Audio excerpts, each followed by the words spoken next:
pada kali ini, yaitu Muhammad Elfandi. Lahir di Bandung 15 November 1986. Bersekolah di SDN Cibuntu 5 Bandung, SLTPN 25 Bandung, SMUN 9 Bandung. Lalu beliau melanjutkan belajar bahasa Arab selama 2,5 tahun di Institut Bahasa Arab dan Studi Islam Ma'had Al-Imarat Bandung. Juga 9 bulan kursus berbahasa Inggris di LBPP LIA. Dan alhamdulillah beliau mendapatkan beasiswa S1 ke Al-Azhar Kairo, Fakultas Usluhuddin jurusan dakwah wa taqwa Islamiyah. Dan selama kuliah beliau aktif dalam menulis untuk beberapa buletin dan majalah-majalah mahasiswa. Beliau juga sudah aktif semasa kuliahnya menjadi pembicara materi-materi keislaman, trainer leadership, public speaking, dan banyak yang lain.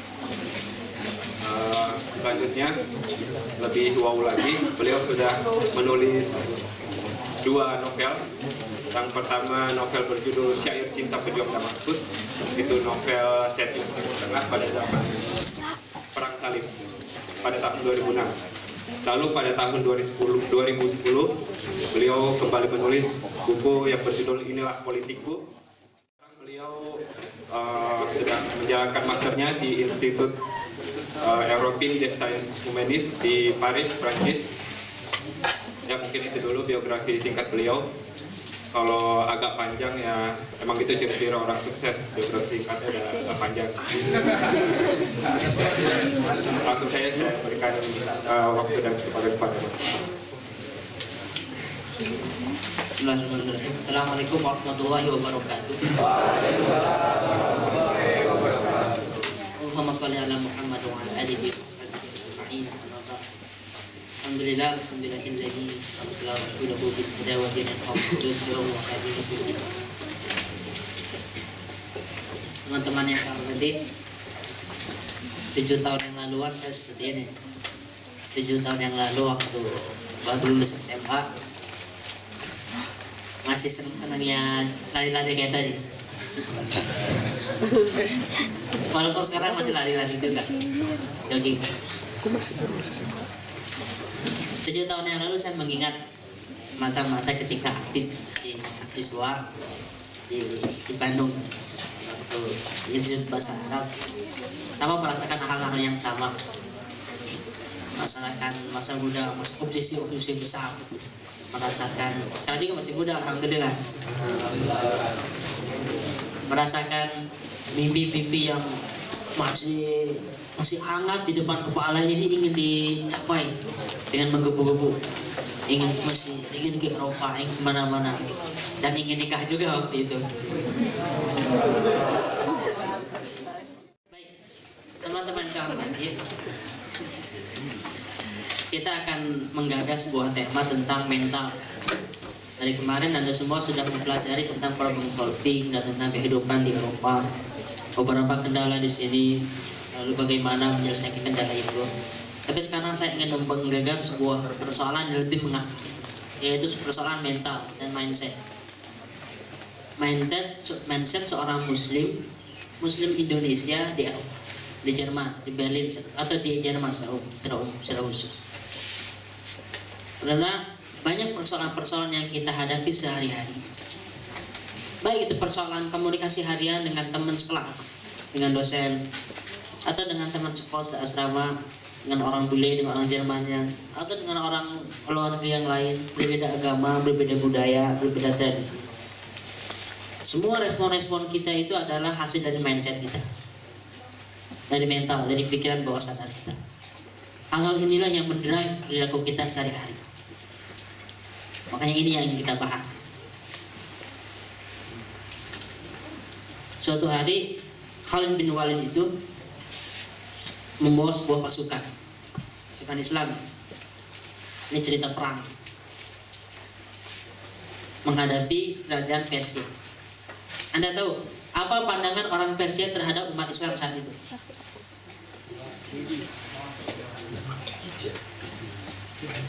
Ente siapa? Lu siapa? Mau menghadapi kami. Bahkan dia ingin menyogok dengan 2 helai baju. Udahlah pulang aja ke kampung kalian Arab yang gersang itu.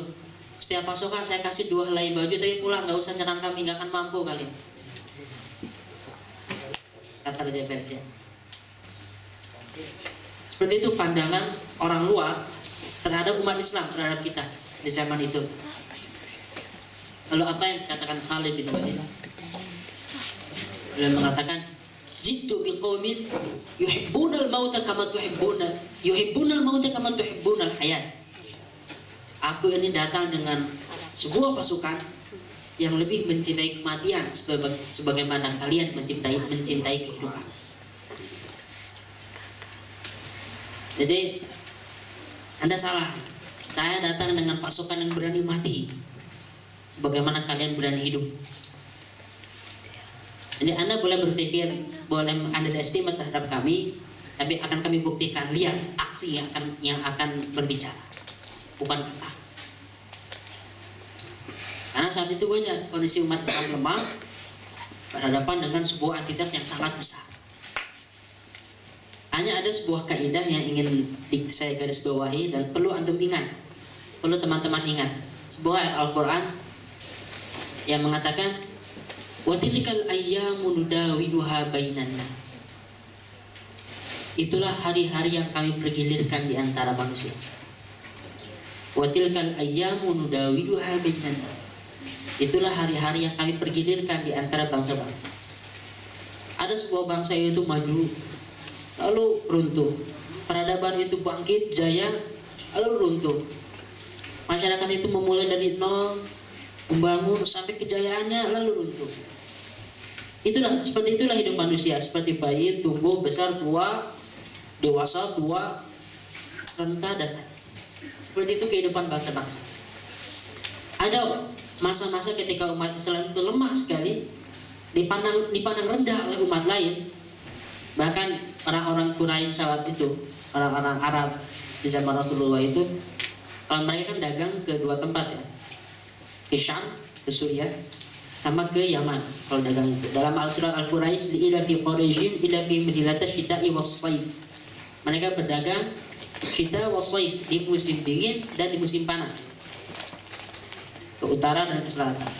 Ketika mereka dagang ke utara bertemu dengan orang-orang Roma, ini orang-orang Arab ini, orang-orang Muslim bertemu dengan orang Barat, orang-orang Roma. Bagaimana mereka bersikap saat itu ya, sebelum Islam muncul? Mereka pulang ke kampungnya, pulang ke negerinya, pulang ke Arab. Mereka bilang, "Oh, saya sudah pernah bertemu tuh dengan para pembesar Roma." Persis seperti orang-orang Timur sekarang kalau ke Barat, "Oh, saya sudah pernah ketemu tuh dengan Presiden Jerman. Saya sudah pernah ketemu dengan Diana Kruger." Saya sudah pernah foto dengan Brad Pitt. Di-upload di Facebook fotonya gitu. Jadi orang-orang Quraisy saat itu bertemu saja dengan orang Roma, para pembesarnya, diundang makan, itu sudah jadi kebanggaan sangat besar sekali di kampungnya. Orang-orang sangat menghormati dia, gara-gara dia sudah sempat salaman dengan pembesar orang Roma. Itu masa-masa ketika Islam sebelum muncul. Bahkan ketika Islam muncul pun mental itu masih ada. Tapi Rasulullah SAW merubah pola pikir itu. Kita adalah umat terbaik. Tapi nanti akan saya bahas itu di session kedua. Lalu fase ketika umat Islam itu lemah, itu berganti karena makin hari umat Islam makin tumbuh. Dakwah Islam itu dari yang asalnya di Mekah yang kecil, dimulai dari Rasulullah, lalu Abu Bakar, lalu istrinya Khadijah, lalu Ali bin Abi Thalib, lalu menyebar 13 tahun di Mekah. Enggak tumbuh juga, nggak masalah, yang namanya tempat, problem, ganti tempat lain di Madinah. Sampai di Haji Wada berapa jumlahnya? 110.000. Di Haji Wada selama dakwah Rasulullah itu 23 tahun 100.000 yang dihasilkan. Lalu sekarang tahun 2013 ini survei terakhir umat Islam berapa? 1,3 miliar. 1,3 miliar dari yang 100.000 itu. 100.000 setelah 23 tahun. Untuk perhatikan bagaimana cepatnya perkembangan Islam. Dan di zaman keemasan Islam itu mentalnya berbalik. Mental ini berbalik. Umat Islam jaya itu di zaman Abbasiyah. Zaman Abbasiyah itu abad ke-12. Abad 12, abad 13, dari mulai abad 10, 11, 12 itu abad-abad kejayaan Islam. Saat itu apa yang terjadi di masyarakat barat? Apa yang terjadi di masyarakat barat? Mereka dagang. Semua produk luar negeri, semua produk seluruh dunia itu selalu masuk ke daerah Timur Tengah. Karena hanya lewat situ masuknya. Ada yang belajar geografi kan lewat Mesir atau lewat Afrika bawah, tapi masuk ke Timur Tengah sebelum masuk ke Asia, sebelum masuk ke Cina, sebelum masuk ke daerah Melayu zaman dulu. Semuanya masuk ke daerah Timur Tengah. Uang numpuk di sana. Ilmu pengetahuan juga numpuk di sana. Orang-orang barat pada belajar semuanya ke negeri Islam. Sampai kalau Anda baca buku-bukunya Gustav Le Bon atau bukunya The Story of Civilization karya Will Durant, sejarawan Inggris, itu jangan baca buku-buku yang Islam kalau Anda nggak percaya. Baca buku-buku orang barat tentang kejayaan Islam saat itu. Kalau ingin yakin, mereka sendiri mengatakan. Bahkan toga, kalau sekarang kalau kita kelulusan kan pakai toga ya, pakai baju jubah. Itu adalah tradisi di zaman Andalus. Pelajaran Islam zaman Andalus saat itu di Spanyol. Kalau setiap mereka meluluskan seorang sarjana, mereka memakai baju hitam. Dan sekarang ditiru sama universitas Eropa saat itu, dan sampai sekarang jadi tradisi ilmiah. Yang kadang kita tidak tahu. Saya pernah bicara dengan profesor Muslim. Ini tradisi Islam nih, harusnya nih perlunya umat Islam pun lebih perhatian nih terhadap kelulusan ini. Penampilan kelulusan juga harus oke, biar menambah semangat. Itu kan budaya barat kayak gitu. Enggak, ini budaya Islam ini. Ini datang dari Andalus, saya bilang. Masa? Saya berikan buktinya. Ya betul ternyata. Bagaimana dunia ini berubah gitu. Umat Islam yang asalnya lemah, semangatnya menjadi umat yang jaya saat ini. Dan apa yang terjadi saat itu di hari itu di Eropa itu zaman kegelapan. Yang kalau antum baca sejarah itu yang disebut the Dark Age. Zaman kegelapan ya. Ketika para ilmuwan yang nggak boleh berpikir, nggak boleh menemukan rumus, nggak boleh meneliti, harus seizin gereja. Kalau nggak sesuai dengan gereja nggak boleh terbit tulisannya. Zaman diktatorisme gereja. Makanya mereka ingin mengembangkan ilmu pengetahuan, nggak akan dapat tuh. Di Oxford abad 12 juga tuh berdiri. Mereka nggak akan dapat di Oxford atau di Cambridge sekalipun atau di Sorbonne sekalipun, nggak akan dapat. Karena yang mereka pelajari di universitas Eropa saat itu adalah teologi. Teologi bukan kedokteran. Ada kedokteran cuma sangat sederhana. Bukan ilmu teknik. Belajar teologi, ilmu Injil, ilmu agama Kristen saat itu. Makanya mereka yang belajar ilmu pengetahuan, mereka berbondong-bondong ke negeri Muslim. Anda bayangkan, orang-orang yang Muslim saat itu merasakan ini, orang-orang Barat ini belajar ke saya nih sekarang. Saya guru, saya mengajarkan. Saya seorang Muslim, kami seorang Muslim, kami beradaban Muslim. Ilmu kami ingin kami transfer ke umat lain. Ingin kami ajarkan ilmu ini ke umat lain. Karena Muslim berkontribusi bagi umat lain, bukan hanya untuk Muslim sendiri. Yang namanya sistem beasiswa saat itu sama. Setiap student yang datang ke negeri Muslim lalu ke Universitas Islam, dia ingin research di perpustakaan, di library, di bibliotek, dia tinggal di sana seminggu, 2 minggu bebas, dikasih tunjangan. Selama dia di perpustakaan itu ada hotelnya, hotel samping perpustakaan. Dan kalau dia mau pindah dari satu kota, misalnya dari Kairo ke Damaskus, ke Baghdad, akan beri tunjangan, ongkos naik onta ya. Berikan ongkos gitu. Kalau sekarang diberikan tiket untuk Komsas ya. Berikan ongkos agar dia bisa meneruskan perjalanan ilmiahnya.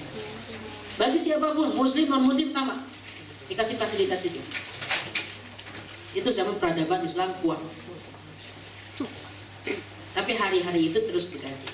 Wa tilkal ayyamu nudawiluha bainan nas. itulah hari-hari yang kami pergilirkan di antara manusia. Kadang jaya, kadang lemah. Kata Arab mengatakan, kullu syai'in idza matamma nuqsan. Segala sesuatu itu kalau sudah sempurna biasanya mulai terjun bawah, jadi bebas. Mulai lagi menurun pada grade 2. Dan itulah yang terjadi di umat Islam sampai hari ini. Abad 15, 16, 17 itu zaman Daulah Utsmaniyah, puncak kemenangannya ada di tangan siapa? Zaman Muhammad Al-Fatih kan? Anda tahu sendiri yang udah pernah ke Istanbul. Tangan Muhammad Al-Fatih ketika beliau menaklukkan kota Konstantinopel yang sekarang menjadi Islambul dan diganti menjadi Istanbul.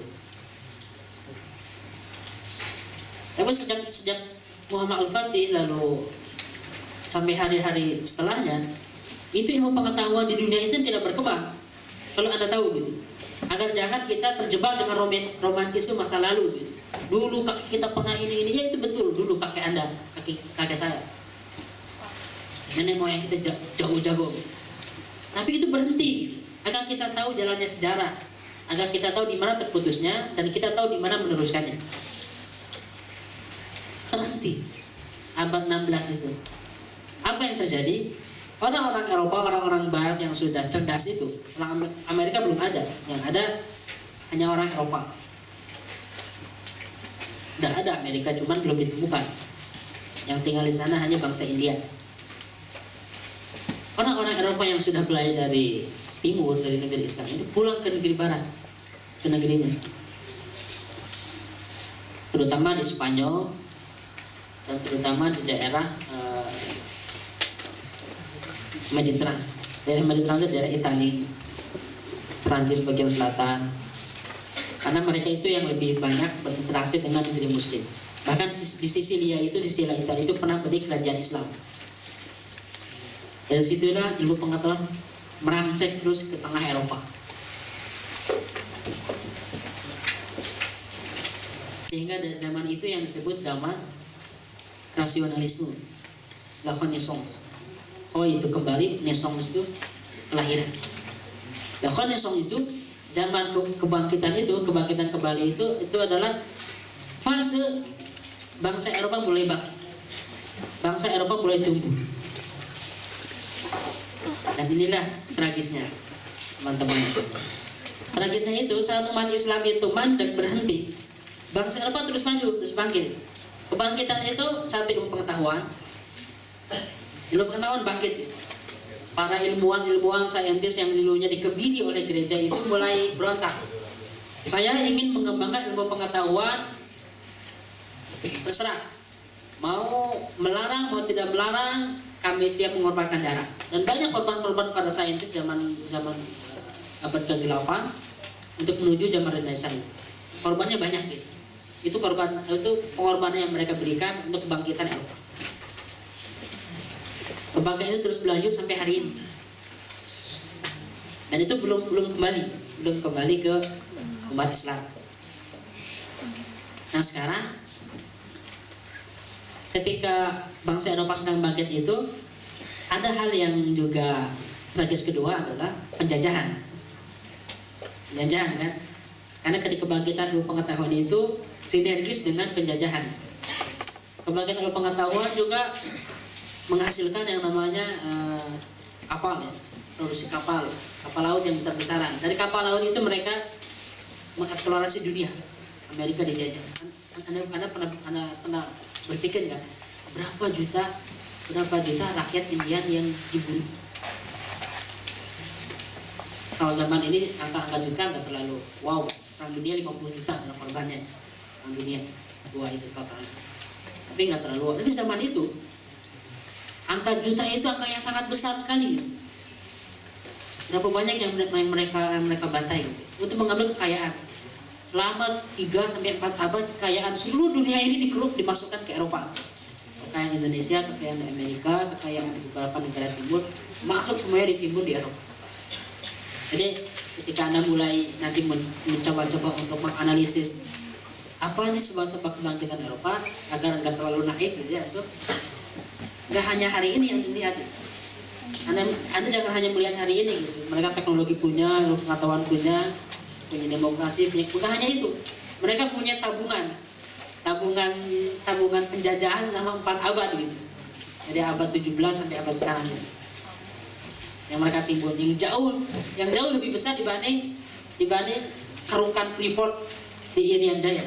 Itu gak ada apa-apanya dibanding kerukan selama 4 abad itu, sama 3 sampai 4 abad itu.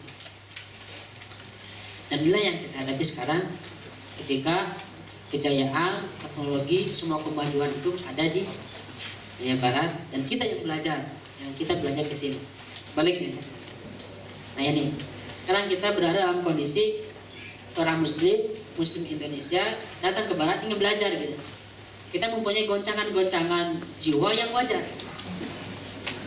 Misalnya goncangan jiwa itu kita melihat orang barat harapan yang sangat besar ya. Yang sangat besar. Jadi ada cerita ada dua orang. Satu orang Jepang, satu orang negara lain lah, tapi nggak usah disebutkan. Dan negara lain ini ketika melihat teknologi yang bagus, apa yang dia lihat, dia foto. Misalnya kunjungan ke Airbus misalnya, kunjungan ke Airbus. Yang paling cari adalah foto-foto di pabrik Airbus.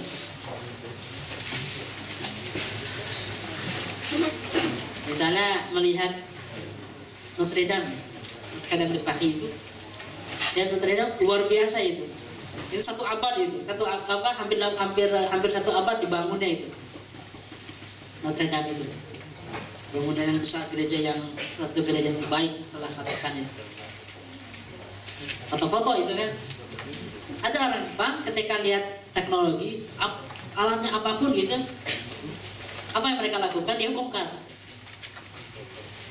bongkar, dia pelajari apa komposisi makanan ini, apa substansi dari mesin ini, bagaimana cara membuat alat ini, dia bongkar semuanya gitu. Pada akhirnya mobil-mobil Amerika, Anda tahu yang diciptakan mobil kan Henry Ford ya, mobil Amerika yang besar gitu, itu nggak laku kan. Ketika awal kemunculan itu sulit tentunya, nah berat, mahal ininya. Kalau Jepang apa yang mereka lakukan? Mereka rubah menjadi mobil yang kecil gitu. Yang di Indonesia misalnya yang laku mobil Jepang gitu. Sekarang mulai mobil Cina. Itu cerita lain Cina gitu. Tapi bagaimana 2 tipe ini? Saya hanya ingin menjelaskan, bukan negaranya yang ingin saya salah. Hanya ingin menjelaskan tipe orang-orang timur atau orang-orang Asia yang datang ke Eropa, ke barat. Ada orang yang terpengangah dengan teknologi, dengan semua kehebatan, maka dia nikmati semua kehebatan itu, atau malas pulang atau nggak mau berkontribusi, dia nyaman di Eropa. Tapi kenyamanan itu tidak menghasilkan apa, tidak merubah pola pikir. Tapi ada yang ketika datang, ketika melihat semua kehebatan, dia bongkar. Bongkar itu bukan selalu meniru, tapi memodifikasi, mengevaluasi. Tidak hanya dalam teknologi, bahkan dalam ilmu sosial. Misalnya Ustadz datang ke Eropa melihat, luar biasa yang namanya liberté, égalité, fraternité, kebebasan, persaudaraan, kesamaan, revolusi Prancis, hidup revolusi Prancis. Ketika pulang ini sudah ketinggalan zaman. Hadis Rasulullah itu sudah 14 abad yang lalu. Kita menuju modernisme, baratlah kiblat kita. Itu tipe lain dari orang-orang yang suka foto-foto teknologi gitu, tapi nggak membongkarnya. Bukan foto-foto jelek, boleh foto-foto. Ini hanya ilustrasi bagaimana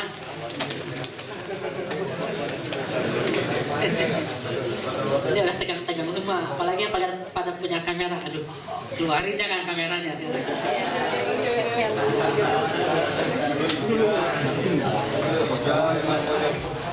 Minimal yang punya foto antum bisa bilang gini, saya foto-foto itu agar bisa saya teliti di rumah.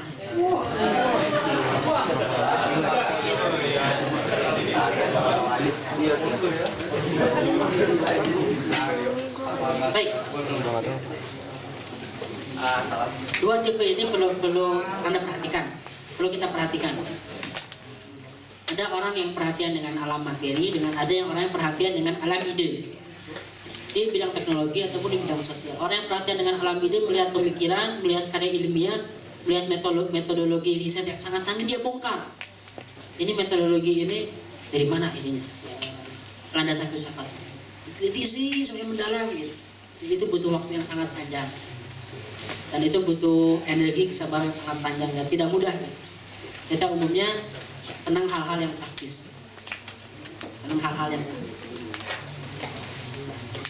Fenomena lain yang berawal dari mental ini adalah misalnya ketika melihat peradaban besar, kita lihat negara kita apa adanya seperti itu, adalah putus asa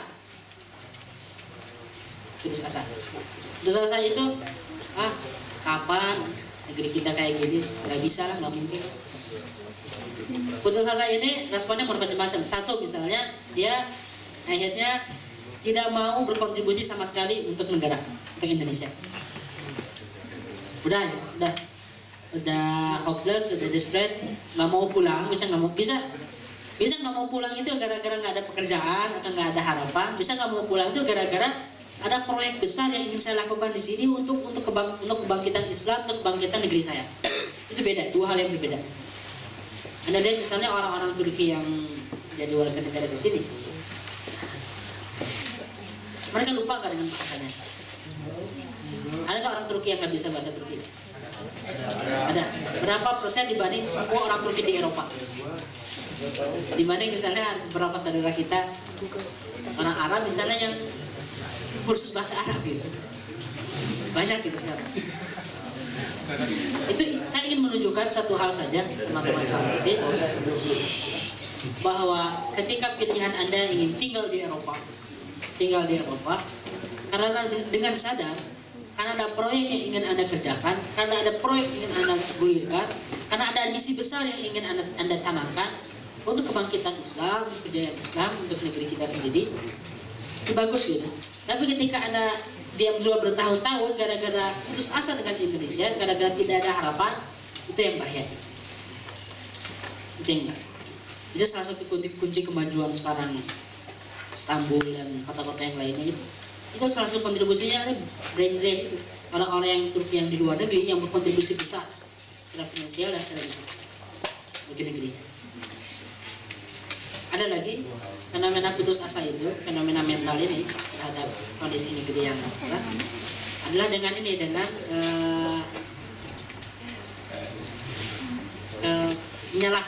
menyalahkan segala hal dengan Indonesia tanpa ada solusi. Dan akhirnya solusi yang dia berikan itu selalu ke pemimpin. Pokoknya Jakarta nggak akan beres kecuali kalau gubernurnya bagus. Jokowi. Semua harapan ditumpahkan pada Jokowi. Semua harapan Bandung ditumpahkan pada Ridwan Kamil. Sebuah harapan negara ditumpahkan ke SBY.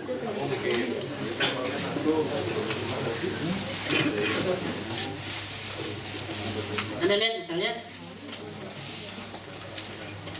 di negeri kita itu yang jadi pertentangan utama yang paling rebutan itu kan jabatan-jabatan politik ya. Banyak politik, dia ahli ekonomi ke politik, dia ahli jurusan kimia dia ke politik juga.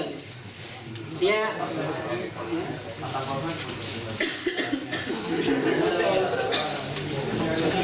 ya jadi dangdut juga ke politik.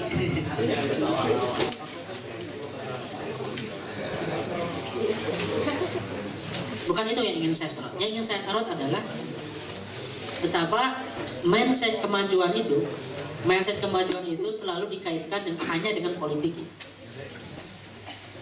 Jadi kita ngelihat ini jalan nggak beres di Bandung itu, kalau nyari trotoar sulit jalan itu karena setiap 5 meter ada nasi goreng, ada batagor.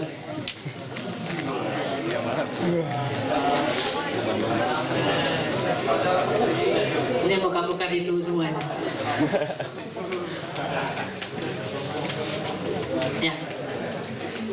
Itu fenomena lain gitu. Jadi kita tidak berusaha menawarkan solusi yang sudah dibahas kemarin ya tentang problem solving. Tidak berusaha bagaimana saya seorang student pemuda, saya berkontribusi di bidang saya serius di sini gitu. Nggak harus ke politik. Mungkin ada yang berniat ke politik, harus ada. Tapi jangan semuanya lari ke situ. BM mahasiswa yang pakai toanya gede-gede gitu, demo di mana-mana gitu. Luar biasa kritik politiknya, tapi nilainya C semua.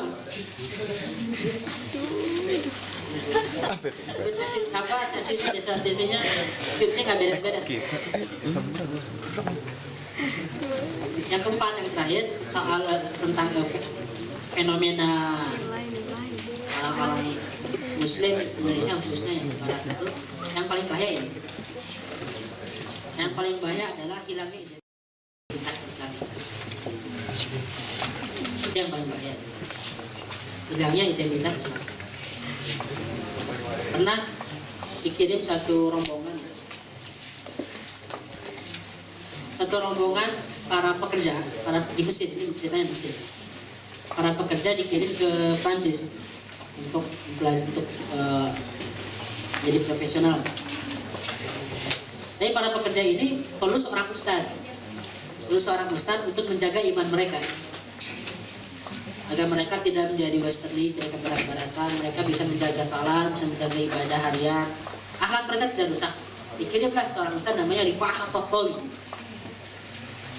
Dia terkenal Rifa'ah At-Tahtawi di awal-awal tahun 1900-an. Belajarlah ke sana gitu. Jadi sebagai ustadznya. Bertahun-tahun ketika pulang, ustadznya inilah yang jadi westernis. Sampai sampai beliau menulis buku Takhlis al-Iblis fi Ma'rifati Ahwal Baris. Mencari untai-untaian permata dalam fenomena di Paris. Dia menulis buku seperti itu. Ini yang bahaya gitu. Ya, teman-teman sahabat, identitas kita luntur di sini gitu. Luntur mulai dari hal-hal yang kecil gitu. Mulai dari soal komunikasi dengan teman, soal minuman yang kita minum jus menjadi wine. Atau sekedar senang memamerkan foto di belakangnya ada tumpukan botol wine keren.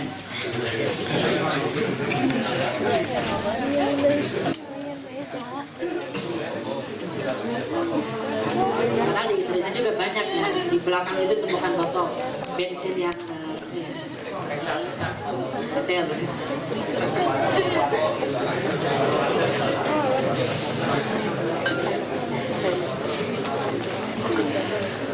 Lalu fenomena lain itu tidak hanya soal makanan ya, makanan yang masuk ke tataran akhlak, Mungkin Anda di sini tidak terlalu aneh ya melihat perempuan dan laki-laki ciuman di metro, di Uban, di jalan, di mana-mana tidak aneh. Bahkan kalau di Belanda itu laki-laki dengan laki-laki kan.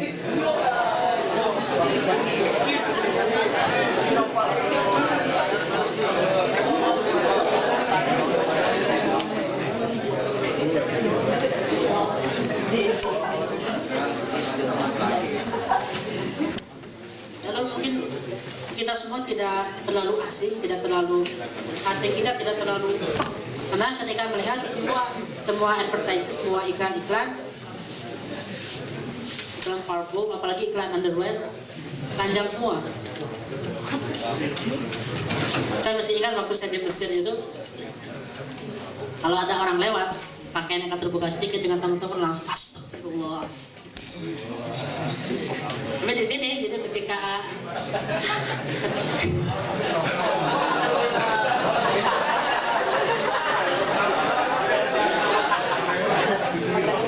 saya nggak bilang masya Allah, itu bilang. Tapi di sini kita menjadi aneh, kita merasa aneh ketika ada orang yang jilbabnya rapi. Kita merasa memicingkan mata ketika ada orang pakai kerudung kerjaan. Kita merasa aneh ketika ada orang kan nggak pakai jenggot, nggak ada jenggotnya gitu. Tapi kalau ada orang jenggot, kita merasa apaan orang jenggotnya nggak punya uang buat beli pisau cukur atau apa.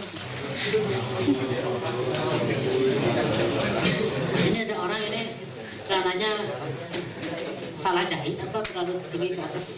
Celana saya biasa ya, karena saya termasuk orang yang memahami bahwa Rasulullah tidak pernah melarang ataupun meminta celana kita di atas.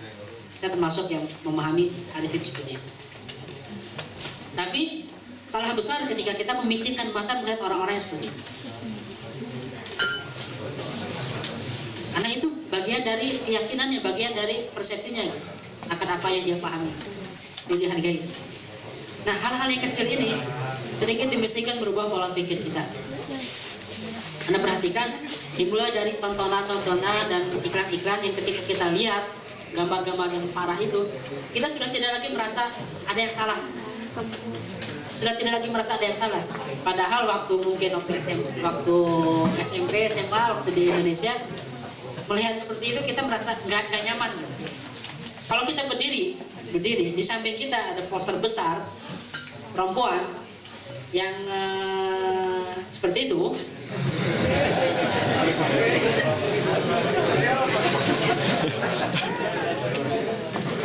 saya percaya bahwa Anda tidak nyaman.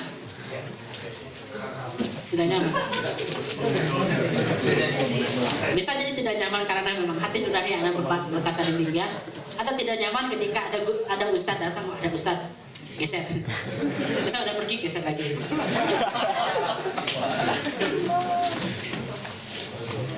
Tapi saya ingin menjelaskan bahwa ada kontras, ada pergeseran sensibility kita itu makin tumbuh di sini. Itu saya rasakan. Mungkin Anda rasakan juga. Saya sudah 2 tahun sih. Mungkin ada yang sudah 5 tahun. Ada yang lahir di sini di Eropa. 13 tahun. Ada yang lahir di Eropa umurnya sekarang 20 tahun, 19 tahun. Berarti dia tambah 19 tahun itu mindset sini.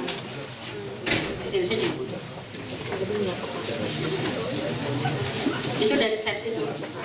Dari persepsi itu yang paling bahaya kalau mulai melangkah ke ranah moral, ranah akhlak. Dan apa yang Anda saksikan, apa yang Anda lihat itu normal, boleh Anda rasakan itu juga normal. Ketika Anda lihat orang lain melakukan hubungan intim di luar itu normal, maka Anda mempraktekannya itu juga normal. Ketika Anda melihat bahwa saya juga punya kok seorang sahabat dekat muslim, dia minum wine 1-2 teguk dan dia sholat juga nggak masalah, why not? Anda melihat itu normal, Anda mempraktekkan juga itu normal. Anda melihat ketika ada di party itu semuanya duduk joget, atau party di rumah biasa, itu biasa, nggak harus didugem di diskotek. Di rumah biasa dia undang teman-teman, semuanya merokok, semuanya drak, semuanya kawan, semuanya mabok, kita ikut-ikutan kalian di situ. Kita melihat itu normal. Jadi Anda perhatikan, yang perlu diselesaikan itu bukan moralnya, tapi di sini, di pikiran. Ketika Anda berpikir bahwa nggak ada yang salah di situ, kita melaksanakannya pun no problem, tidak masalah.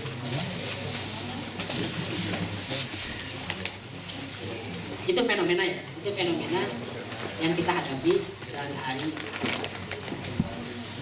di Jerman. Nah, sekarang kita berada pertanyaan, lalu apa yang perlu kita lakukan? Kita tahu ininya, tahu fenomenanya, dan kita tahu juga sejarah selanjutnya. Maka saya hanya ingin mengatakan, teman-teman yang baik, kita di sini mempunyai sebuah misi. Misinya ini tidak ditanamkan atau tidak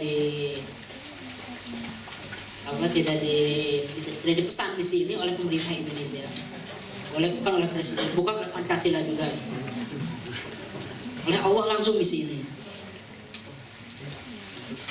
Misi apa? Yang tadi kita bahas itu pagi-pagi. Misi al-khilafah. Saya akan sering mengulang-ulang kalimat khilafah ini agar definisi kita, pemahaman kita, konsep kita tentang khilafah itu berubah. Khilafah itu bukan tegakkan khilafah sistem negara dohli, bukan itu, bukan. Itu adalah sebuah sistem politik di zaman Rasulullah, di zaman Abu Bakar, yang saat ini menurut saya tidak tepat sama sekali, tidak tepat. Salah kaprah orang yang mengatakan seperti itu. Yang ingin tahu jelasnya insya Allah bisa dicek di YouTube.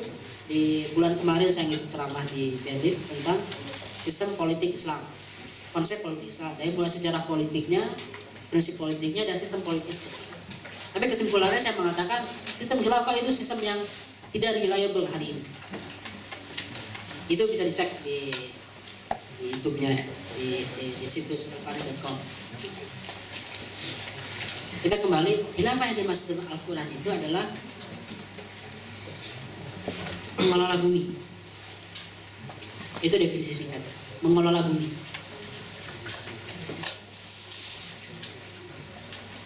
Bagaimana mengelola bumi ini?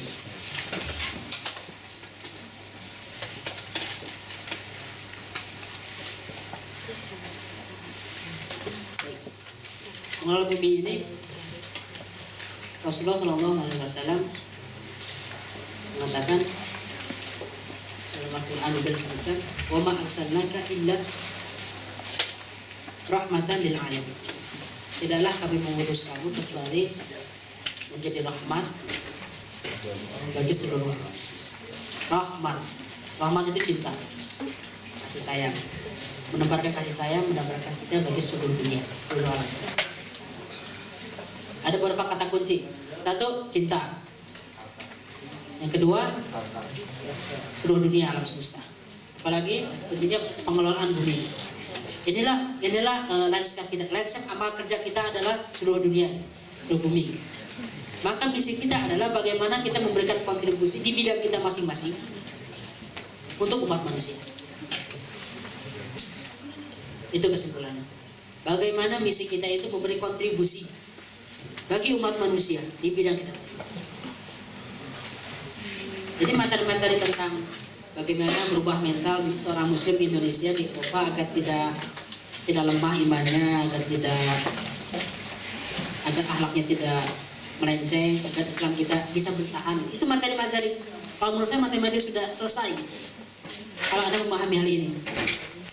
Jadi kalau Anda mempertanyakan bagaimana mempertahankan keislaman saya, jangan itu yang Anda pertanyakan. Bagaimana Islam saya bisa expand? Anda jangan pernah mencoba mencari jawaban bagaimana saya bisa bertahan. Tapi carilah jawaban bagaimana Islam saya bisa produktif. Kalau Islam kita bisa produktif, itu masalah-masalah bertahan itu selesai dengan sendirinya. Karena itu asas, itu basic. Tapi kalau kita masih mempertanyakan bagaimana bisa bertahan, paling banter kita menjadi muslim yang saleh tapi tidak bermanfaat.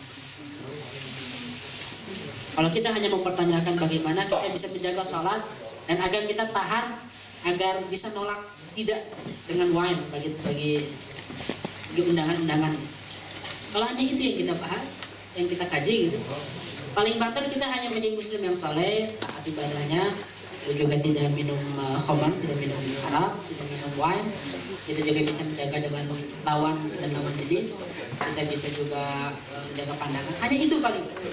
Tapi tidak ada kontribusi yang diberikan untuk masyarakat Jerman. Padahal itu yang diminta.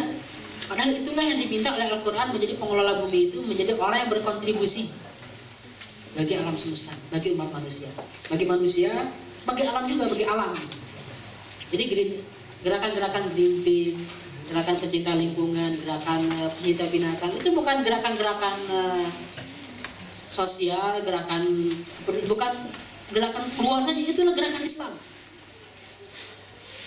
Nggak kebayang kan kalau ada agenda di masjid, agenda untuk perhatian terhadap binatang gitu. Agenda masjid, agenda rohis, agenda keislaman tentang pedulian lingkungan gitu. Karena nggak terbayang, nggak terpikir. Karena itu adalah bagian utama dari misi Islam juga. Nah konkretnya bagaimana menjadi manusia-manusia yang berkontribusi di Eropa menegakkan misi khilafah fil ardi ini, pengelola bumi. Pertama, kita semua harus mempunyai core kompetensi, inti kompetensi. Dan saya yakin Anda semua sudah punya gitu. Di sini kita ada semua sudah masuk kuliah, mungkin di situ jalan Anda semua. Jalan spesialisasi Anda semua menjadi masa depan. Di jurusan Anda masing-masing. Tapi yang ingin saya bahas itu bukan itunya. Karena insya Allah Anda semua bukan anak SMA ya. Bukan anak SMA yang perlu dikasih arahan nanti belum masuk kuliah jurusan ini, bukan. Tapi Anda semua adalah orang-orang yang sudah punya pilihan. Saya ingin hidup masa depan saya di bidang ini. Mengkaji bidang teknik, saya mengkaji bidang kimia, saya mengkaji bidang matematik, saya mengkaji bidang sosiologi. Anda sudah punya pilihan itu saya. Tapi yang ingin saya tularkan ini adalah bagaimana bidang yang Anda geluti itu Anda mempunyai kualitas level internasional. Level internasional. Berkali-kali saya mempertanyakan di berbagai forum, berapa banyak karya ilmiah karangan Muslim Indonesia di Perpustakaan Kongres Amerika? Ada apa sih? Di Perpustakaan Bibliotek Nasional Kongs atau di Perpustakaan Nasional Jerman, di Perpustakaan Harvard, di Perpustakaan Oxford, berapa banyak?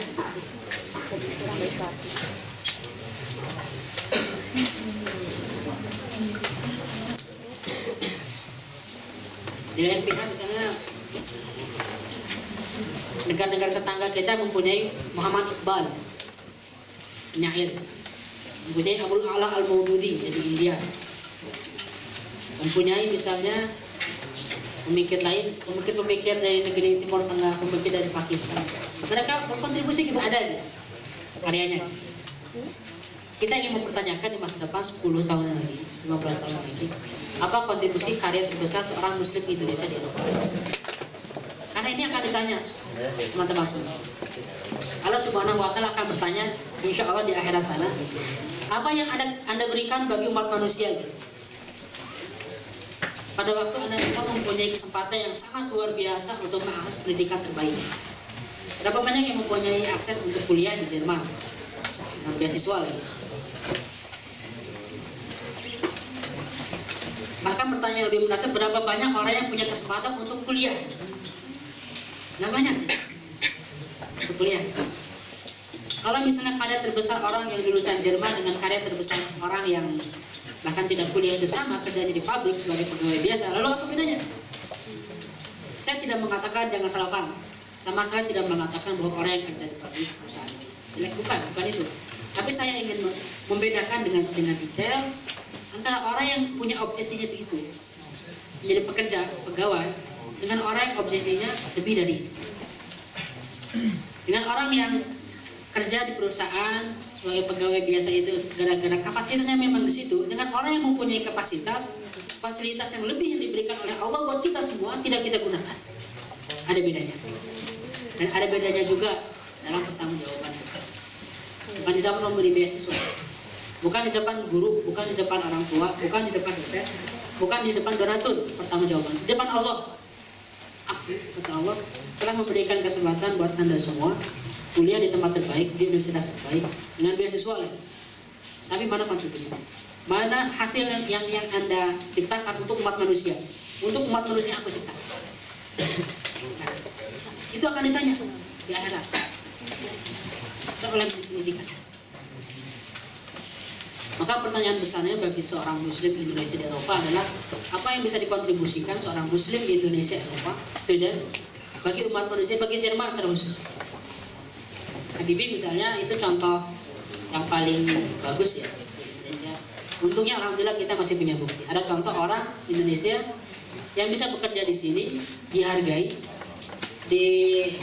dihormati dengan level tinggi, bahkan ingin diberikan warga negara, bahkan ditarik ingin jadi warga negara sini, tapi dia nggak mau karena punya misi yang lebih besar dari sekadar berkontribusi di Jerman.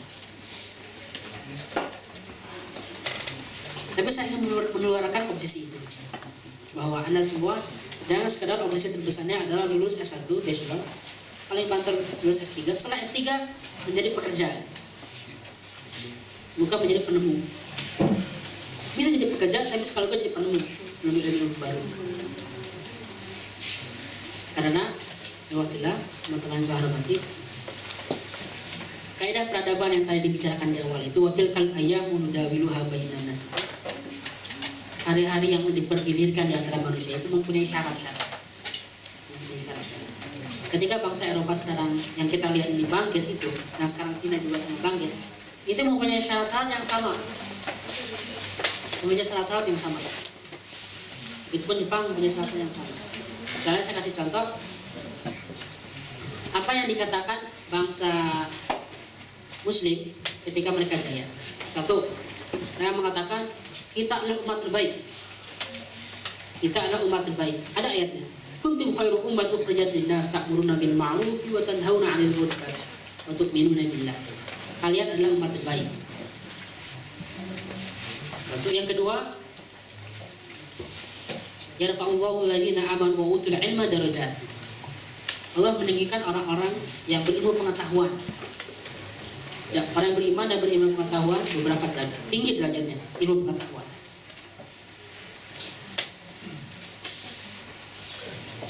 Ada lagi, semuanya Allah akan menolong sebuah negara, sebuah bangsa ketika pemimpin itu adil. Walaupun negaranya kafir, tapi Allah akan menghancurkan sebuah bangsa ketika pemimpin itu zalim walaupun negaranya muslim. Keadilan, sistem politik yang kuat.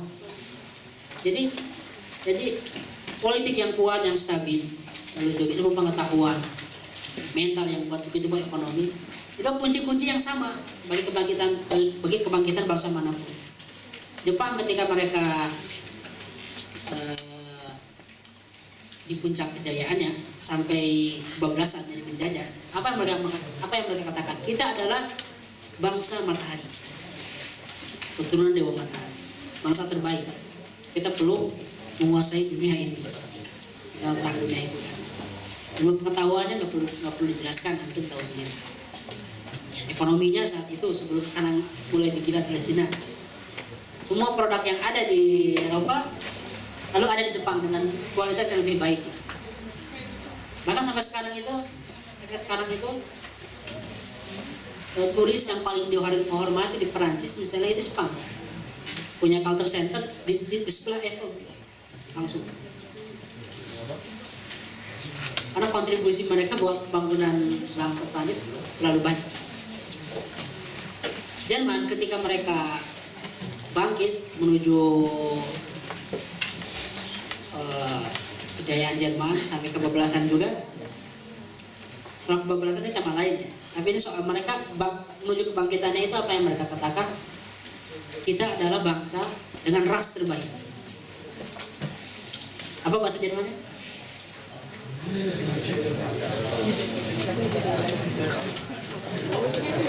Saya hanya lihat pidato Hitler di YouTube yang kayak marah-marah itu aja.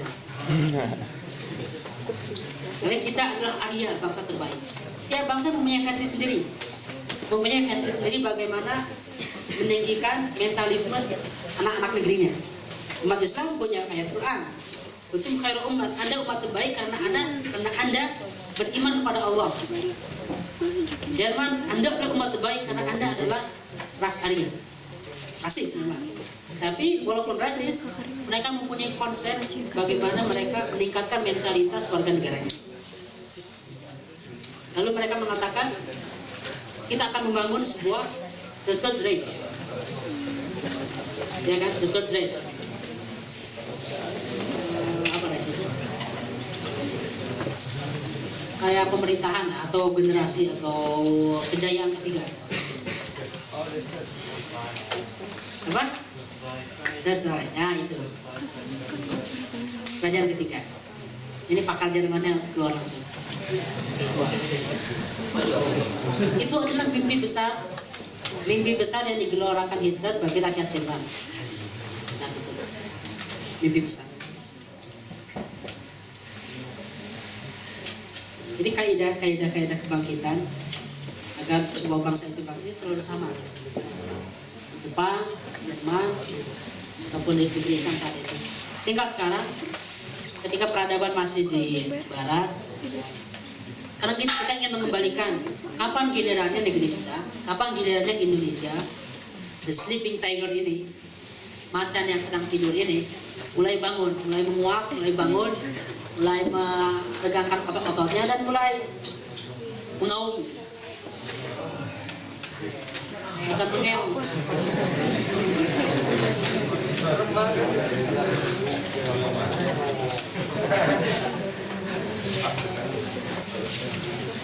Baik, secara singkat saya ingin mengatakan ada tiga hal. Ada tiga hal. Yang pertama adalah ashabul kursi, para pemegang kursi. Yang ketiga ashabul qalam, para pemegang pena. Yang ketiga ashabul dhahab, para pemegang emas. Ada itu maknanya.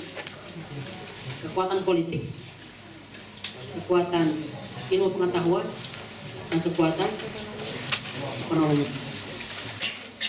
Ini kunci ketika bangsa Barat mulai maju. Mereka reduksi itu, mereka hancurkan yang namanya sistem monarki, kerajaan gereja itu menjadi sistem baru, sistem demokrasi. Kuat. Demokrasi adalah jawaban paling tepat bagi masyarakat Barat. Lalu mereka kembangkan ekonominya dengan revolusi industri, dan mereka kembangkan ilmu pengetahuan sampai hari ini. Tiga hal itu. Dan sekarang Indonesia sedang mengarah ke sini. Bagaimana Anda semua mempunyai kontribusi untuk kemajuan Indonesia di masa depan? Tiga hal ini. Tidak ada yang bisa menjawab, mungkin 5 tahun lagi, mungkin 10 tahun lagi, mungkin 20 tahun lagi. Karena umur peradaban adalah bukan umur manusia yang 1-2 tahun gitu. Umur peradaban adalah umur jangka panjang gitu. Soeharto itu ingin modernisasi Indonesia itu butuh 30 tahun gitu. Jalan tol di mana-mana, pembangunan di mana-mana, itu butuh 30 tahun dengan mengorbankan demokrasi, dengan mengorbankan kebebasan. Itu tema lain. Tapi tema pembangunan itu butuh waktu yang sangat panjang. Tapi investasi yang dimulai adalah investasi para ilmuwan seperti Anda semua, seperti kita semua. Bagaimana kita mempunyai obsesi besar ketika pulang, saya Muslim, saya orang Indonesia, saya ingin memberikan kontribusi di bidang saya, di spesialisasi saya yang tingkat internasional. Ketika Anda bikin tesis, bikin disertasi tingkat internasional, yang karya Anda ketika dibaca oleh orang Amerika, oleh orang Jerman, oleh orang Rusia, oleh orang Arab, semuanya mengakui ini karya yang sangat baik. Bukan karya yang diakui oleh guru besar UI, wah ini baik. Ketika dipresentasikan di Oxford, apa ini? Sampah misalnya. Misalnya.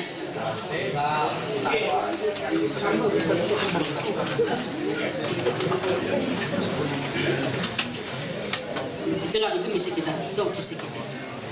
Karena jangan sampai teman-teman sahabat berarti, jangan sampai kita menjadi orang-orang yang jago kandang.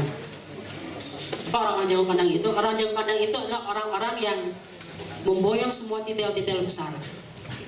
Memboyong semua detail-detail besar. Saya adalah seorang kader terbaik Indonesia. Kuliah di Jerman, kuliah di universitas terbaik. Ketika pulang, yang kita bawa-bawa itu adalah Jermannya, lulusan Jermannya gitu. Bukan konten yang kita miliki. Itu adalah riak-riak budaya primordialisme. 300 tahun kita mempunyai budaya primordialisme yang namanya orang semakin tinggi, semakin jabatannya tinggi semakin dihormati. Demang-demang, bupati-bupati itu dihormati karena punya jabatan gitu. Walaupun nggak bisa baca tulis. Anak-anak yang disekolahkan di sekolah-sekolah Belanda di zaman penjajahan itu, mereka bisa baca tulis, mereka cerdas, mereka bisa berpikir, bisa mempunyai ide-ide, tapi mereka tetap harus sujud di depan para bupati itu, para demang-demang itu. Itu mental-mental primordialisme. Dan ini insya Allah sudah mulai terkikis, hanya masih ada bekas-bekas. Jangan sampai itu melekat di kita. Ketika pulang, bukan Prancis yang dibawa, bukan Jerman yang dibawa, tapi apa karya kita buat Indonesia, tapi standarnya internasional. Sehingga di masa depan sudah tidak terelakkan bagaimana berkontribusi, apakah di dalam negeri atau di luar negeri sama saja. Yang penting ketika di luar negeri tinggal kontribusinya besar dan banyak. Itu yang bisa saya sampaikan sebagai prolog. Silakan kalau ada yang ingin diskusikan, saya sangat welcome sih. Terima kasih. Langsung aja katakan yang mau bertanya, silakan.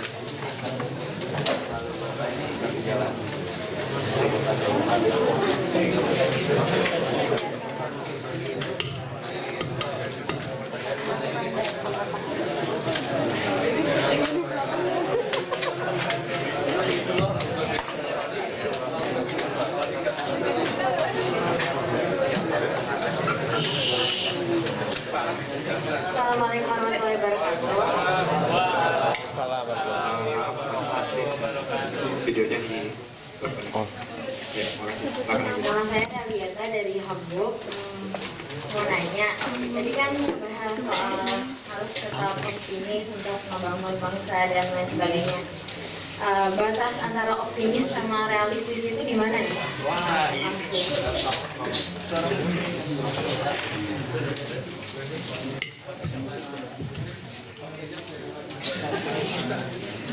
Baik.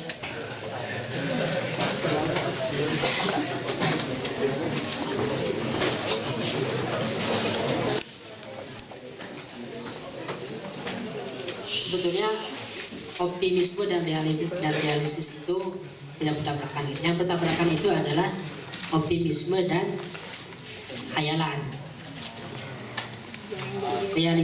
Realisme atau realistis dan idealistis yang terlalu ideal, bukan optimisme, tapi idealis yang tidak rasional. Lalu titik ekstrim yang kedua adalah pesimisme atau pragmatis. Jadi pertengahan antara pragmatis itu ya udahlah apa adanya saja. Udah aja yang gampang-gampang lah, ya udah aja yang ada di depan mata, ya sudah saja. Dosen juga mintanya cuman risetnya misalnya ya nggak ada batasan, cuman minta 20 halaman, ngapain anda bikin 50 halaman? Kecuali kalau memang itu aturannya. Karena pernah juga saya punya teman, dia bukan teman, ustadz ya, dia kuliah di Birmingham.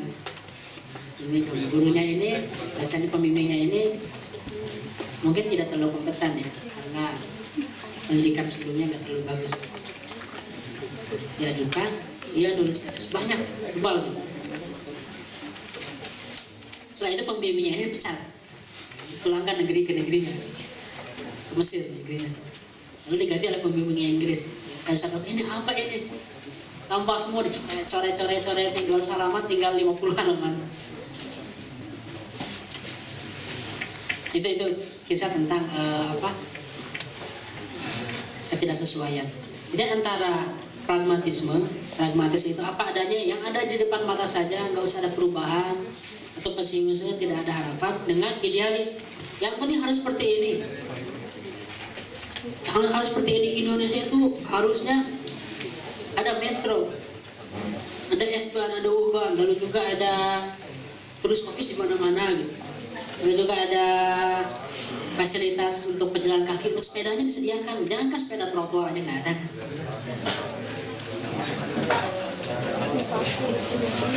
Jadi kesimpulannya, titik tengah antara dua hal itu adalah optimisme atau realisme itu adalah bagaimana kita mempunyai obsesi besar, idealisme, dengan langkah-langkah yang jelas terukur. Itu yang realistis. Misalnya ketika Anda mengatakan, ada yang bilang tata kota ya kan, banyak di sini. Orang tata kota mengatakan, insya Allah kota kita Semarang ini akan menjadi kota yang transportasinya itu dengan MRT yang full. Juga angkot itu berubah, bukan hanya angkot biasa, tapi angkot yang semua supirnya pakai seragam dan digaji. Ini ide-ide yang terus terpikir gitu. Supir itu digaji pakai seragam, ada jadwalnya gitu. Angkot itu kecil, nggak usah bos. Angkot kan angkot kecil itu, angkot kecil. Kalau pakai bus, satu bus bisa menggantikan 3 angkot. Ada 2 pengangguran lagi. Angkot biasa tapi warnanya bagus, ada stasiunnya, ada jadwalnya, ada timetable-nya. Jadi orang nggak bisa gini di mana aja, ada di mana-mana. Tapi itu belum terjadi. Semua itu dirancang dengan idealisme. Lalu ada tahapan-tahapannya. Tahap pertama adalah pembersihan jalan, tahap kedua misalnya dan banyak tahapan-tahapan yang Anda tahu sendiri di bidang tata kelola. Ketika kita mempunyai idealisme, mimpi, obsesi, lalu diberikan langkah-langkahnya, diterjemahkan dengan langkah-langkah yang nyata, lalu kita menuju langkah itu, itulah yang namanya optimisme dan realisme. Tapi ketika kita mengatakan Indonesia itu harusnya gini, bagaimana caranya saya nggak tahu. Yang penting harus seperti ini, yang penting harus seperti Berlin, Bandung itu. Bandung, Berlin sama-sama B. Itu yang namanya ngayal. Jadi titik temunya adalah idealisme itu diterjemahkan menjadi langkah-langkah konkret. Itulah idealisme yang realistis. Kalau idealisme itu dicoba terjemahkan nggak ketemu terjemahannya, berarti itu masih terlalu mengawang-awang idealisme. Betul. Silakan, masih bisa yang mau bertanya.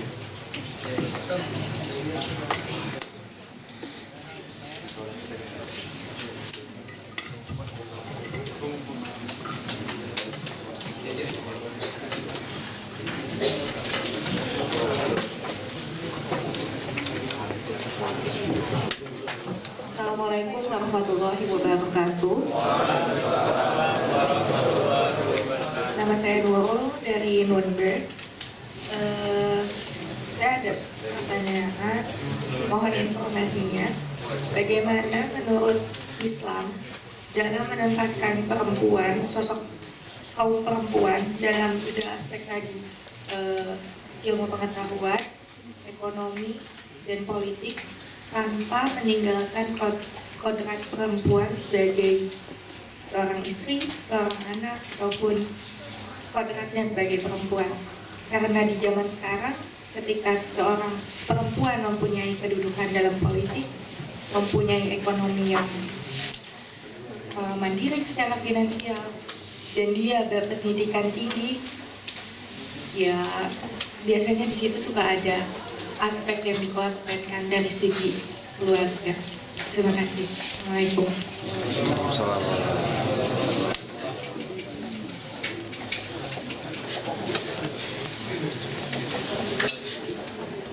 Baik, ini tema yang sangat penting tentang perempuan. Tapi sebelum saya menjawab, saya ingin mengatakan saya bukan feminis. Dan saya bukan liberal. Karena saya menentang dua hal ini. Tapi ini saya katakan prolog karena yang saya katakan ini bakal banyak yang tidak setuju. Apalagi di kamera video disaksikan oleh seluruh rakyat Indonesia, banyak pengamat. Iya, seperti itu memang. Tabiat kalau orang belum siap, duduk macam-macam. Saya ingin menjelaskan tentang ini berkaitan erat dengan epistemologi memahami Quran dan referensi Islam.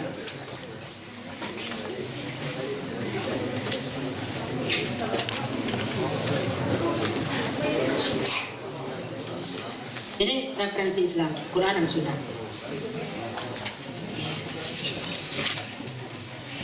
Lalu referensi ini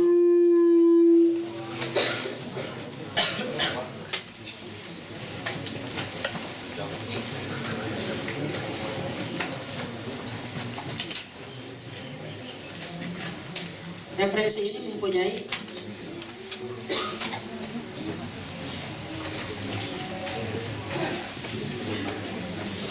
terjemahan di masyarakat Arab. Masyarakat Arab. Rasulullah orang Arab. Abu Bakar, Umar semuanya orang Arab. Aisyah orang Arab. Khadijah orang Arab. Semuanya orang Arab. Salman Al-Farisi orang Persia. Farisi itu Persia. Bukan Paris. Karena ada teman saya yang ingin anaknya ini dinamai dari Paris itu. Parisi bukan, Parisi itu Persia. Kalau dari Paris itu Al-Barisi. KB. Dari Paris. Nah, Quran ini ketika berinteraksi dengan masyarakat Arab, ini tercampur antara nilai-nilai Rasulullah yang hakiki dengan tradisi Arab yang memang hidup mereka. Misalnya gini, Rasulullah SAW itu makan dengan tangan kanan. makan dengan tangan kanan. Lalu Rasulullah itu makan kurma, makan apa lagi? Roti dengan zaitun. Lalu Anda mengatakan bahwa makan Islam itu adalah dengan tangan kanan, dengan bismillah dan makan zaitun. Ada yang salah nggak? Yang mana yang salahnya? Zaitun. Zaitun ya. Tapi kalau dilarang zaitun itu nggak boleh, itu salah juga. Zaitun atau makanan-makanan itu bebas, boleh atau nggak boleh nggak ada aturan. Itu bebas, selama itu halal. Yang diatur adalah halal dengan niatnya ada pakai baca basmalahnya, bersih pun itu bagian juga dari Islam. Rasulullah mengatakan, misalnya Al-Quran mengatakan innallaha yuhibbut tawwabin wa yuhibbul mutatahhirin. Sesungguhnya Allah mencintai orang-orang yang bertaubat dan orang-orang yang mensucikan diri lahir dan batin. Lalu pakaian suci, pakaian bersih itu mau panjang mau pendek, mau warna putih, Rasulullah mau pakaiannya putih. Rasul pakai sorban. Tapi Abu Jahal, Abu Lahab, penjahat itu pakai sorban. Jadi ketika Anda mengatakan Islam adalah pakai sorban, Anda salah. Karena Islam adalah pakaian yang bersih menutup aurat. Jilbab dari Islam atau Arab? Islam atau Arab? Masa? Iya.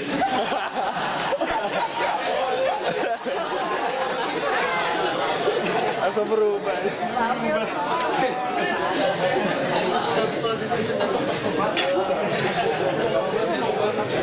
Enggak. Jilbab. Karena kan jilbab menjadi masalah besar nih. Harus kita bedakan dari Islam atau dari Arab. Serius? Nah, kalau nikob ini, nah itu perlu dibedakan. Jadi kita sering terjebak dengan dua sikap ekstrim. Ekstrim yang satu itu semua yang ada di zaman ini disebut itulah Islam. Apa cara makan Rasulullah, bahkan pengobatan Rasulullah disebut Islam. Islami. Padahal pengobatan Rasulullah itu adalah contoh bukti Rasulullah menggunakan teknologi kedokteran terbaik di zamannya. Andai kan di zaman Rasulullah itu ada amputasi, ada operasi, ada obat kimia yang bagus apa, Rasulullah pasti gunakan. Saya yakin pasti gunakan. Ada Rasul mempunyai prinsip kalau sakit berobatlah. Gunakanlah semua, misalnya Rasulullah mengajarkan olahraga. Semua yang bisa memberikan kesehatan itu diperintahkan oleh Rasulullah. Tapi caranya Rasulullah itu menggunakan cara terbaik zaman itu. Bekam itu bukan dari Arab, dari Cina. Bekam gitu. Jangan pernah berkatakan bahwa ini adalah Islami. Bukan Islami, itu adalah contoh yang dilakukan Rasulullah. Bisa Anda lakukan, bisa juga tidak Anda lakukan. Bukan ibadah. Tapi Anda harus sehat, Anda berobat itu ibadah. Bisa Anda bedakan. Itu ekstrim kedua adalah semua yang dilakukan oleh orang Arab itu nggak relevan sekarang. Baik adatnya ataupun nilainya. Maka jilbab disebut tradisi. Itu salah juga. Karena jilbab itu, hijab itu, walaupun ada prioritas ya, tanpa apa namanya menyinggung orang yang tidak pakai jilbab. Jilbab itu perintah Al-Quran. Tapi bukan tradisi orang Arab. Orang Arab di zaman Rasulullah itu nggak pakai jilbab. Terbuka rambutnya. Bahkan seksi-seksi juga. Jadi ini dua sikap ekstrim antara menganggap semua yang ada di sini adalah Islam atau semua yang ada di sini adalah tidak relevan. Biasa yang satu itu ya kelompoknya macam-macam. Lalu dari sini kita masuk ke zaman kita sekarang. Apa 21? Abad 21 ini kita mempunyai hal yang berbeda-beda. Kita harus sehat dengan teknologi kedokteran sekarang. Kita harus bergizi. Rasulullah ingin memerintahkan makanan halalun thayyibatun. Makanan itu yang halal dan yang bagus. Thayyib itu bagus. Halal itu jelas, Anda tahu sendiri. Dan bagus itu sesuai dengan standar para pakar gizi, pakar nutrisi, para dokter. Itu yang diminta oleh Rasulullah itu. Ketika Rasulullah memerintahkan agar gigi kita bersih, Rasulullah menggunakan cara terbaik seperti itu siwak. Sekarang kalau ada yang lebih baik dari siwak, gunakan. Jangan pernah mengatakan bahwa pasta gigi itu haram kafir dari barat. itu adalah perintah Rasulullah untuk membersihkan gigi, caranya terserah. Tapi juga jangan mengatakan bahwa nggak boleh pakai siwak, sudah nggak boleh, nggak bisa juga. Itu bebas pilihan masing-masing. Yang berhubungan dengan perempuan, di zaman ini teman-teman lagi, tradisi perempuan sama itu adalah perempuan harus di rumah. Perempuan harus di rumah. Semua yang kita bayangkan di masyarakat Arab sampai sekarang masih ada. Semua image tentang perempuan itu kurang lebih sama dengan yang di negeri-negeri Muslim sekarang. Perempuan di rumah, dari dapur, sumur, misalnya. Tidak kita sama perempuan.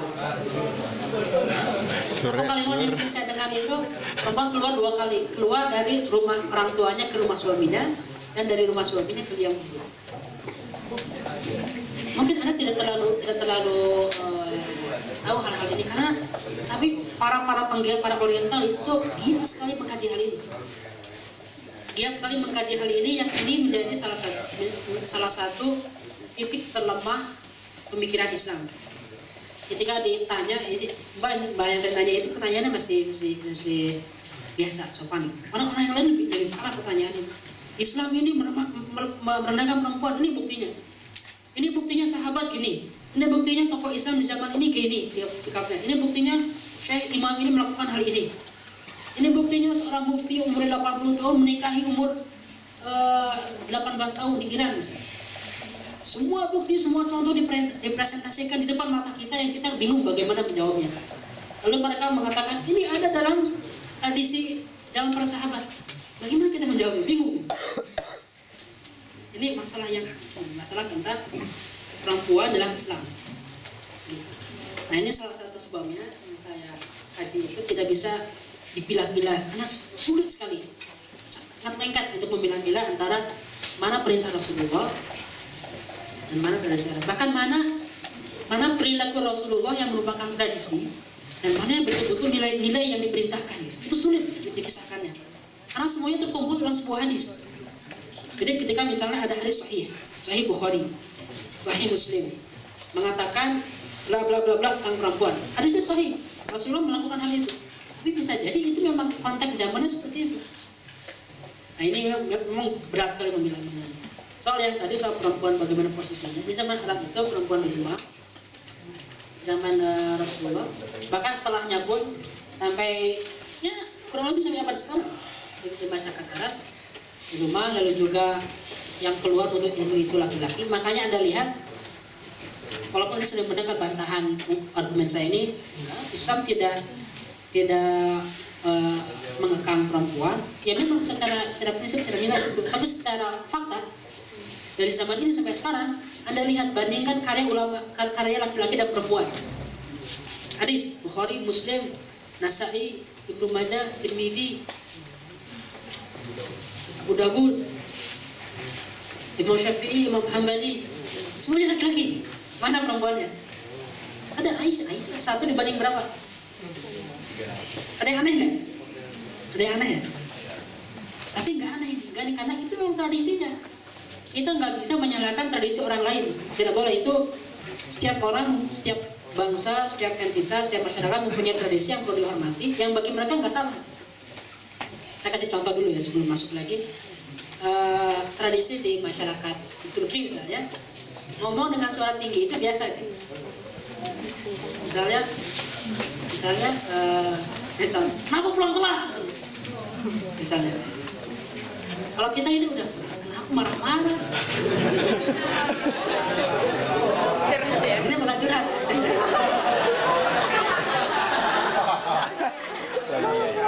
Tapi saya ingin mengatakan bahwa itulah riang-riang budaya. Karena perbedaan gitu. Di lain pihak ketika misalnya orang Sunda dengan orang Medan misalnya gitu. Gitu. Istrinya bilang, Mas kok nggak pernah marah? Ini saya udah marah.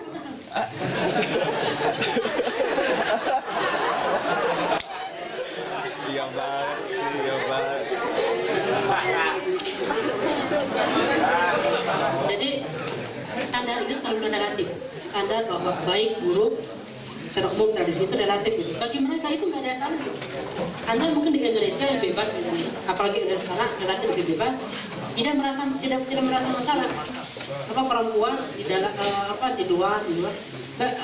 Anda merasa masalah ketika perempuan dikungkung. Kalau ada perempuan yang lahir di Jerman di sini, ada muslimah yang lahir di Jerman, atau tanyalah orang Jerman, tanyalah perempuan Jerman ketika dia muslim masuk Islam, lalu dia diwajibkan di rumah semuanya, dia nggak akan tahan, dia akan berontak walaupun dia muslim. Makanya banyak feminis itu dari muslimah Eropa yang mereka salah kaprah dalam metodologi menurut saya. Mereka berontak karena mereka ini tidak sesuai dengan fitrah, dengan fitrah saya, dengan tradisi saya sebagai orang Eropa. Itu sesuai dengan tradisi orang Arab, orang Suriah, orang Mesir. Ketika mereka Anda tanya, kamu rela setiap hari di rumah gitu, nggak pernah aktivitas? Enjoy aja gue, dia akan santai saja. Nah, ketika ini diterapkan di bagi masyarakat lain, ini jadi masalah. Padahal ini Al-Quran tidak ada satupun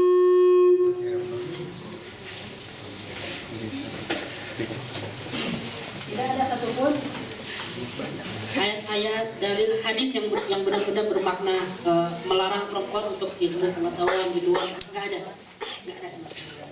Yang ada adalah dalam praktek. Tapi perlu membedakan antara tradisi budaya dan itu mindset, landasan berpikir dan epistemologi untuk memahami Quran dan Sunnah. Jadi jawabannya, kesimpulannya tentang bagaimana perempuan di luar itu harus memang, karena Anda bayangkan sangat tidak logis seorang perempuan umur 18 dia masuk Islam, lulus usia 22 tahun, 24 tahun dia master, 28 tahun dia lulus doktoral, 30 maksimal doktoral. Dia selama 18 tahun sampai 30 tahun, 12 tahun dia belajar, umur 31 tahun dia di rumah sampai umur 50. Ada yang salah nggak?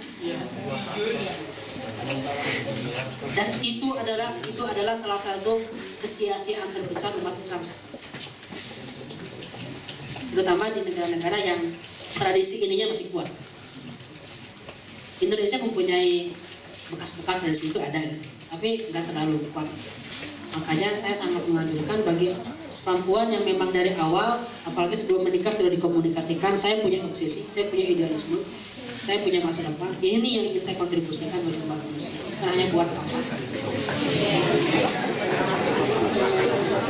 bukan hanya buat emas, tapi saya punya obsesi besar.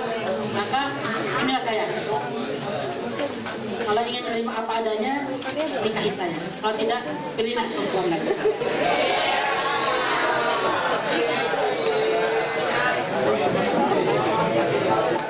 Saya lihat di sini banyak yang punya pengalaman gitu kayaknya. Baik, seperti itu kurang lebih.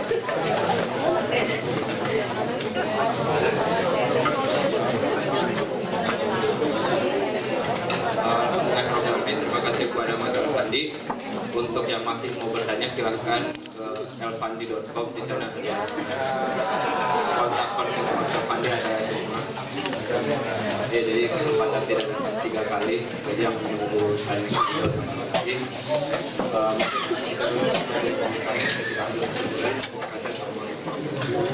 Waalaikumsalam.